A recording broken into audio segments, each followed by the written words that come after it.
Hello friends, my name is Abhishek.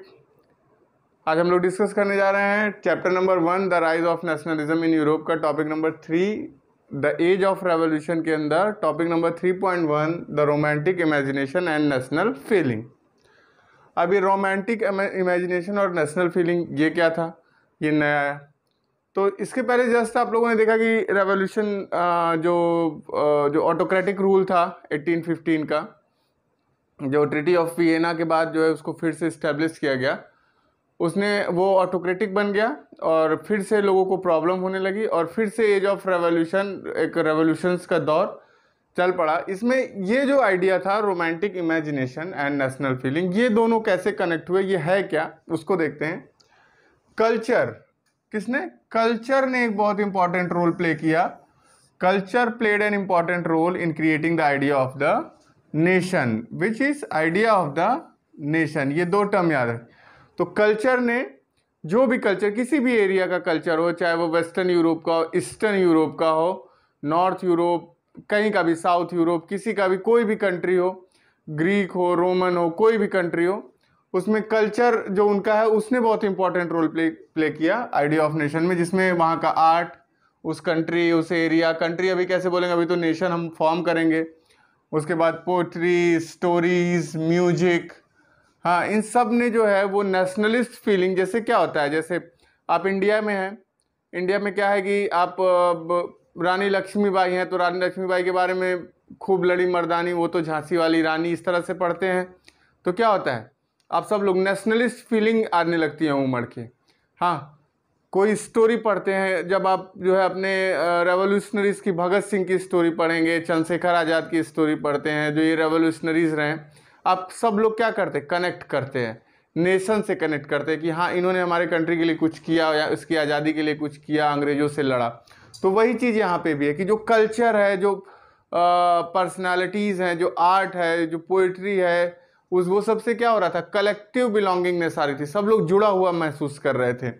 So, culture played an important role in creating the idea of the nation. Art and poetry, stories and music help express and shape nationalist feeling. उसके बाद romanticism. Romanticism क्या है? अ cultural movement. Romanticism क्या मतलब है बच्चों? जब आप क्या होते हो, लॉजिकली या साइंटिफिकली नहीं सोचते, आप क्या है, एक दुनिया में खोए रहते। ठीक, आपने क्या किया, आपने रीजन को क्रिटिसाइज किया, साइंस को क्रिटिसाइज किया, लॉजिक को क्रिटिसाइज किया, और आप क्या करते हो, आप फीलिंग्स पे, इमोशंस पे ज़्यादा बात करते हो। साइंस है, साइंस में फीलिंग के लिए कोई जगह नहीं, इमोशंस के लिए कोई जगह नहीं, वो क्या है, वो लॉजिक पे बात करते हैं। लेकिन रोमांटिसिज्म एक ऐसी फीलिंग है, एक ऐसा कल्चरल मूवमेंट है, जब इन लोगों ने, जो रोमांटिसिज्म के जितने भी सपोर्टर थे, जितने भी पोएट थे, इन्होंने किस चीज़ को क्रिटिसाइज किया, रीजन को क्रिटिसाइज किया, साइंस को क्रिटिसाइज किया, लॉजिक को क्रिटिसाइज किया, और किस पे एम्फसाइज किया, फीलिंग्स पे और इमोशंस पे। So romanticism a cultural movement, इन्होंने सबसे पहले they criticise the glorification of reason and science. तर्क को और विज्ञान को इन्होंने क्या किया, सबसे पहले क्रिटिसाइज किया, उसकी आलोचना की। सब किस पे फोकस किया, इमोशंस पे। भाई हमारे इमोशंस पे ध्यान दो, लोगों के इमोशंस पे ध्यान दो, भावनाएं क्या हैं, इंट्यूशन, अंदर से जो ज्ञान आता है, अंतर्ज्ञान, उस पे ध्यान दो। उसके बाद मिस्टिकल फीलिंग जो आती है, ऐसी फीलिंग जो लगता है क्या है ये, क्यों आ रहे, हम क्यों तिरंगे झंडे को, अपने देश के जो झंडा है उसको क्यों सल्यूट करें, हम राष्ट्रगान जब गाते हैं तो क्यों जो है हमारे रोए खड़े होने लगते हैं, ये मिस्टिकल फीलिंग है। ये क्या है, बाद में पता चला ये नेशनलिस्ट फीलिंग है, नेशन के लिए फीलिंग है। अगर फीलिंग नहीं आ रही है तो इसका मतलब आप नेशन को अपने प्यार नहीं कर रहे। तो उन फीलिंग्स पे इन्होंने बात की, इमोशंस पे, इंस्टीट्यूशन पे, मिस्टिकल फीलिंग पे, हाँ, सोचने पे, जहाँ ना पहुँचे रवि वहाँ पहुँचे कवि, वो वाली फीलिंग है, कविताओं पे। तो उसके बाद this create a sense of shared collective heritage, हमारा विरासत है, हम सब की विरासत है वो, shared collective heritage, a common cultural past as the basis of a nation, हम सबका पास्ट एक है, सबने जो है लड़ाई मिल के लड़ी है देश के लिए। तो ये था रोमांटिसिज्म फीलिंग। इसके बाद German philosopher John Gottfried harder, ये क्या बोल रहे हैं, जर्मनी कंट्री का यूनिफिकेशन तो हुआ नहीं, लेकिन जर्मन कन्फेडरेशन है, नेपोलियन बोनापार्टे बना के गया 39 स्टेट्स को, वो पता है। ट्रीटी ऑफ वियना में उसका नाम क्या रख दिया गया, जर्मन कन्फेडरेशन। वहीं से एक चिंगारी निकल रही है बार बार जर्मनी को एक करने की। अभी ऑस्ट्रिया प्रूसिया ये सब रोल में आएंगे जब आप unification of Germany topic number 4 में पढ़ोगे आप लोग। German culture was to be discovered among common people, इसको जर्मन लैंग्वेज है दास वॉक। तो क्या, German culture was discovered among the common people. Common, हम आप आम लोग, सर मैम वो सब खत्म, सारे के सारे कॉमन लोग, इन्हीं के बीच में जर्मन कल्चर को ढूंढा जाए। इसी यही फीलिंग है, इसी को नेशन बनाना है हमें, इसी फीलिंग के लिए हमें नेशन फॉर्म करने की जरूरत है, क्योंकि कॉमन पीपल है जर्मन कल्चर जिनमें सब में है, एक कॉमन कल्चर है, कलेक्टिव बिलोंगिंगनेस है। उसके बाद क्या, फोक सॉन्ग, लोकगीत, फोक पोएट्री एंड फोक डांसेस, ये सब क्या है, कनेक्ट करती हैं सबको। बस क्या करना है हमें, वन पीपल कॉन्सेप्ट लेकर के आना है, सब लोग जो हो एक हो और सब अपनी फीलिंग को एक जैसा रखो, एक कंट्री के लिए, एक नेशन के लिए, एक बाउंड्री के लिए। That the true spirit of nation, ये वॉक्सेट एक जर्मन वर्ड है, तो ये है true spirit of nation. It means folk culture was essential to the project of nation building. तो ये फोक कल्चर बहुत इंपॉर्टेंट है नेशन को बनाने में। कौन सा folk culture, folk song, folk poetry, folk dances, ये तीनों। तो folk culture is very important to make nation building. क्यों इंपॉर्टेंट है, क्योंकि क्या है, सब लोग उससे कनेक्ट करते हैं, सबको लगता है अरे ये तो मेरा गाना है, ये तो हमारे लिए गाया जा रहा है, हमारे देश के लिए गाया जा रहा है, ये तो हमारा कल्चर है, ये तो हमारा डांस है, ये तो हमारी पोइट्री है, सब लोग उससे कनेक्ट कर रहे हैं। तो इसीलिए ये बहुत ज़्यादा इम्पोर्टेंट रोल प्ले करता है in the building of nation. No, vernacular language, vernacular language a language spoken on regional level, जो कौन सी भाषा, जो रीजनल लेवल पे बोली जाती, क्षेत्रीय, मतलब पूरे नेशन की लैंग्वेज नहीं होती। क्या होता है, इन रीजनल लेवल लोग क्या रहते हैं, कनेक्टेड रहते हैं, मतलब मैं ये भाषा बोल रहा हूँ, वो बगल वाले इलाके में ये बोली जाती है। तो ये क्या करता है कि जो लोकल फोक लोग होते हैं, जो लोकली बोले जाते हैं, गाए जाते हैं, उसको प्रमोट करता है, वो सब समझ में आता है सबको।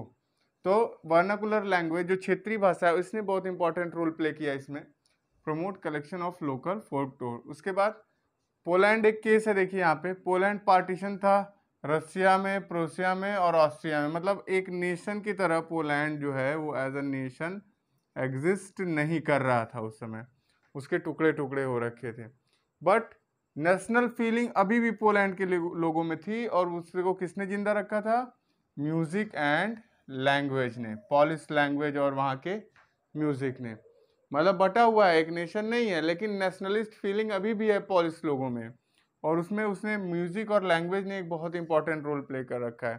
देखिए कैरोल कुनिस्पी है, इन्होंने क्या है, नेशनल स्ट्रगल किसके थ्रू सेलिब्रेट कर रहे हैं, अपने ओपेराज में इन्होंने म्यूजिक को जो है कि एक हथियार की तरह यूज किया। His operas and music turning it into national symbol. हाँ, तो ये है वर्नाकुलर लैंग्वेज का रोल, म्यूजिक का रोल, उसके बाद लैंग्वेज का role in developing of nationalist feeling, जो नेशनलिस्ट फीलिंग डेवलप हो रही थी उसमें। नाउ लैंग्वेज जो है उसने नेशनलिस्ट फीलिंग को डेवलप करने में बहुत इंपॉर्टेंट रोल प्ले किया, और उसमें हम लोग देखेंगे पॉलिश रीजन को, पोलैंड को। After Russian occupation the polish language out of school and the Russian language imposed everywhere. Russia क्या करता था, जो भी पार्ट रशिया के पास था, वैसे पोलैंड पे तो 2-3 लोग अभी तो आप लोगों ने जस्ट पहले देखा थोड़ी देर की रूल कर रहे थे, जिसमें से रशिया के पास भी पोलैंड का एक बहुत बड़ा पार्ट था।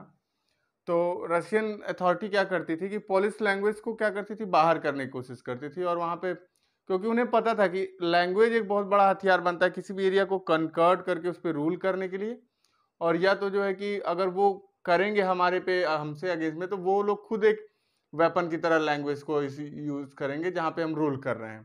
तो रशियन को ये बात पता थी। तो after Russian occupation the polish language out of school and the Russian language impose everywhere. फिर क्या हुआ, जो क्लर्जी थे चर्च के, जो पादरी थे, जहाँ पे लोग एवरी संडे पूजा के लिए जाते हैं, प्रेयर के लिए, सॉरी पूजा के लिए नहीं, clergy in Poland begin to use language as a weapon of resistance, मतलब एक वेपन की तरह, विरोध करने के एक वेपन की तरह इसका यूज किया पोलिश लैंग्वेज को, जिसको रशियन हटाना चाहते थे उस रीजन से, पोलिश रीजन से। उसके बाद क्या किया रशियन अथॉरिटी ने, रशियन एम्पायर ने, जो वहाँ रूल कर लेते, large number of priest and bishops were put in jail and sent to Siberia का पार्ट, ठंडा एरिया जहाँ कुछ है ही नहीं, मर जाएंगे वहाँ पे, कैसे जिएंगे। Polish language became a symbol of national struggle against Russian dominance. तो जो ये लैंग्वेज था वो क्या बन गया, एक वेपन की तरह बन गया, किसके डोमिनेंस के अगेंस्ट में, रशियन डोमिनेंस के अगेंस्ट में, against the dominance of Russia. तो ये था लैंग्वेज ने कैसे, एक एग्जांपल आपको दे करके बताया, यहाँ पे पोलैंड का एग्जांपल दिया हुआ है, कौन सी कंट्री का, पोलैंड का, जहाँ पे कौन रूल कर रहा है, रशिया रूल कर रहे हैं। तो कैसे पोलैंड के केस में लैंग्वेज जो है वो एक वेपन बना अगेंस्ट में लड़ने के लिए, किसके, उस एम्पायर के, रशियन एम्पायर के। तो ये था topic number 3.1, the romantic imagination and national feeling.